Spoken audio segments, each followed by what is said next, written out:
नमस्कार मित्रों, मैं आचार्य कल्की कृष्णन astrodevam.com से 26 मई को पूर्णिमा है, वैशाख पूर्णिमा, और इस दिन चंद्र ग्रहण भी लग रहा है। जैसा कि परंपरा है, हमारे टीवी चैनल और कुछ हद तक समाचार पत्र भी इसके बारे में तरह तरह की बातें फैलाएंगे। और हमारे पास पहले से ही फ़ोन और ईमेल आना शुरू हो गए हैं, क्योंकि इसके संबंध में कुछ विवाद भी थोड़ा सा हो गया है। तो यहाँ पर हम स्पष्ट आपको करना चाहते हैं कि यह चंद्र ग्रहण पूरे भारत में दृश्य नहीं होगा, दिखाई नहीं देगा। केवल उत्तर पूर्व के जो हमारे राज्य हैं, अरुणाचल प्रदेश, नागालैंड, आसाम, त्रिपुरा आदि, और जो 3 पूर्वी भारत के राज्य हैं, झारखंड, पश्चिम बंगाल, उड़ीसा और बिहार, इनके एकदम पूर्वी भाग जो है, एकदम पूर्वी भाग जो है, उनमें थोड़ा सा एक ग्रहण दिखाई देगा। बाकी पूरे भारत में यह ग्रहण नहीं दिखाई देगा, इसलिए इसका कोई भी मान नहीं होगा। कोई सूतक, कोई भी धार्मिक कार्य, कोई भी आध्यात्मिक प्रभाव कुछ भी नहीं होगा। तो इसलिए ये लगभग पूरे भारत में नहीं दिखाई देगा।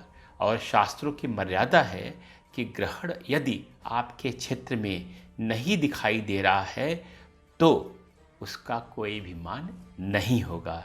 तो पूरे भारत के लोगों को कुछ भी इस बारे में धार्मिक या आध्यात्मिक कृत्य करने की आवश्यकता नहीं है, क्योंकि उसका लाभ नहीं होगा।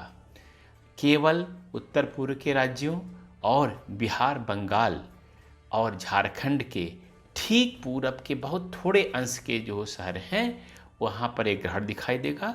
वहीं पर लोगों को धार्मिक और आध्यात्मिक कृत्य करने की आवश्यकता है और उनको ही लाभ मिलेगा। यदि आपको अपने शहर के बारे में कोई भी शंका हो, आप मान लीजिए इन तीनों प्रदेशों में से रह रहे हैं, आपको भ्रम हो रहा हो कि मेरे यहाँ ग्रहण होगा कि नहीं होगा, तो आप जो है इस वीडियो के में कमेंट सेक्शन में लिख करके डाल सकते हैं और पूछ सकते हैं। हमारी विद्युत टीम उसका उत्तर देगी।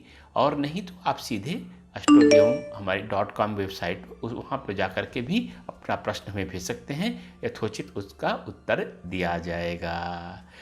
दूसरी बात कि जहाँ दिखाई दे रहा है वहाँ भी बहुत कम समय के लिए दिखाई दे रहा है, जो है अधिकतम आधे घंटे तक के लिए दिखाई दे रहा है।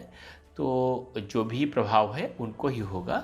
और चंद्रमा इस ग्रहण में ग्रस्त ही उदय दिखाई देगा भारत में। जो पूर्वी भारत के जो क्षेत्र मैंने बताया जहाँ पर ग्रहण दिखाई देगा, तो ग्रस्त ही उदय होगा, यानी कि ग्रहण लगा, जब चंद्रमा उदय होगा तो ग्रहण लगा हुआ होगा। तो पूरा दृश्य आपको ग्रहण लगने का और उन्मूलन का, यानी निकलने का, ये सब कुछ भी नहीं दिखाई देगा। आपको ग्रस्त होता दिखाई देगा और उन्मूलन यानी चंद्रमा ग्रहण से मुक्त होता हुआ दिखाई देगा।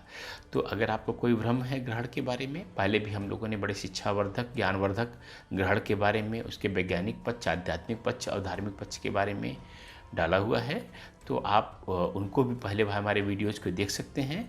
और अगर कोई आपको भ्रम है, अगर कोई इस बारे में आपको कोई शंका है, तो आप हमें हमेशा भेज सकते हैं इस वीडियो के कमेंट सेक्शन में या सीधे हमारे astrodevam.com पर।